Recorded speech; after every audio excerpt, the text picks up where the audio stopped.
जीवन सुरक्षित और संरक्षित हो जाएगा। और ये जो मजदूरी कर रहे हैं, लोग भाग रहे हैं, दौड़ रहे हैं, अपने परिवार को पालने के लिए भटक रहे हैं, अन्यत्र काम कर रहे हैं और ऐसे काम कर रहे हैं जो शिक्षक मर्यादा के खिलाफ है, उसके बाद भी परिवार के पोषण के लिए मजबूरी में वो काम किया जाता है।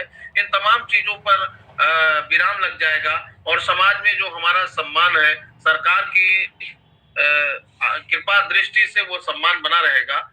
बेसिक शिक्षा विभाग का कर्मचारी जिसका नाम है शिक्षा मित्र कर रहा है मजदूरी।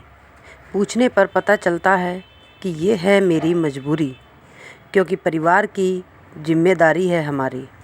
तो इसी के क्रम में प्रदेश अध्यक्ष श्री शिव कुमार शुक्ला जी से वार्ता की तो उन्होंने भी यही बताया। तो आइए सुनते हैं उनके विचार और उनके बोल क्या कह रहे हैं वो शिक्षा मित्र के लिए। हम लोगों को सुनते हैं और आप उसका आत्मसात करते हैं, इसके लिए सभी को बहुत बहुत बधाई।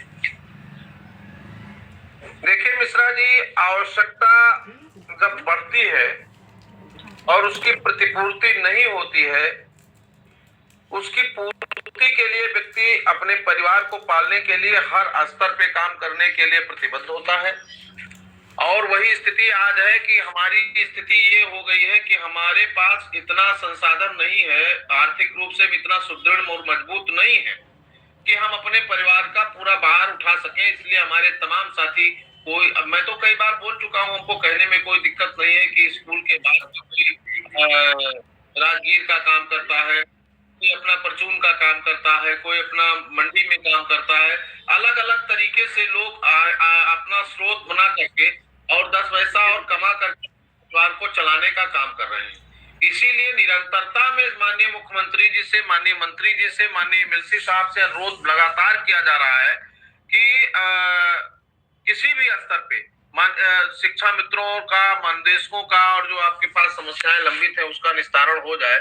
तो इससे होगा कि हमारे लोगों का जीवन सुरक्षित और संरक्षित हो जाएगा। और ये जो मजदूरी कर रहे हैं, लोग भाग रहे हैं, दौड़ रहे हैं, अपने परिवार को पालने के लिए भटक रहे हैं, अन्यत्र काम कर रहे हैं और ऐसे काम कर रहे हैं जो शिक्षक मर्यादा के खिलाफ है, उसके बाद भी परिवार के पोषण के लिए मजबूरी में वो काम किया जाता है। इन तमाम चीजों पर विराम लग जाएगा और समाज में जो हमारा सम्मान है, सरकार की कृपा दृष्टि से वो सम्मान बना रहेगा। इसी अपेक्षा के साथ आज प्रयागराज में माननीय मुख्यमंत्री जी गए थे श्रृंगेरपुर।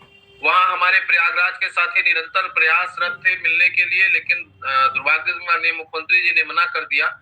जो भी आयोजक थे, प्रभारी कार्यक्रम के प्रभारी विधायक आदरणीय दीपक पटेल जी, डॉक्टर हर्षवर्धन जी और सभी लोग लगे थे, लेकिन माननीय विधायक जी से माननीय मुख्यमंत्री जी ने कहा कि मुलाकात नहीं हो पाएगी। तो मेरा ज्ञापन वहां लोगों ने दिया, इसके लिए प्रयागराज के साथियों को बधाई। बनारस पहुंचे माननीय मुख्यमंत्री जी तो हमारे साथी वहां भी लगे थे। अजय सिंह के साथ पूरी टीम लगी थी। अजय सिंह जी अपने माननीय एमएलसी साहब और जिला अध्यक्ष बनारस हंसराज विश्वकर्मा जी के साथ कुछ दूरी तय किए। वहां उन्होंने कहा कि यहाँ नहीं मिलेंगे, ऐसी बात उन्होंने हमें बताया कि अध्यक्ष जी कहा कि यहाँ शिक्षा मित्रों से बात करना ठीक नहीं है, यहाँ नहीं मिलेंगे। तो परिस्थितियां हैं कि हम तो लगातार प्रयासरत हैं कि हो कहीं भी आग, लेकिन आग जलनी चाहिए। माननीय मुख्यमंत्री जी का आशीर्वाद मिलना चाहिए। हम लोग पूरी ताकत में लगे हैं। आदरणीय एमएलसी साहब से हमारी बात हुई, श्री चंद शर्मा जी से। उन्होंने कहा माननीय मुख्यमंत्री जी 7 तारीख तक लगातार बाहर हैं। 7 तारीख तक कार्यक्रम चल रहा है इस समय जिले जिले में। 7 के बाद जैसे वो स्थिर होते हैं तो हमें समय मिलेगा और हम आएंगे, मुलाकात भी करेंगे। और आप ही लोगों के कार्य के लिए मुझे आना है।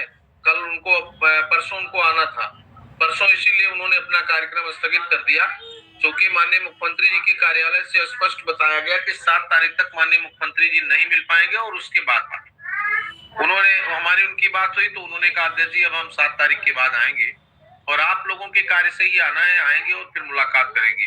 तो मैं अपने साथियों से कहूंगा कि जहां इतना समय आपने बड़े धैर्य, गंभीरता और शालीनता, सज्जनता के साथ निर्वहन किया है, आप उस समय को काटिए, क्योंकि सच है विपत्ति जब आती है कायर को दहलाती है। सुरमा नहीं विचलित होते, क्षणेक नहीं धीरज खोते, विघ्नों को गले लगाते हैं, कांटों में राह बनाते हैं।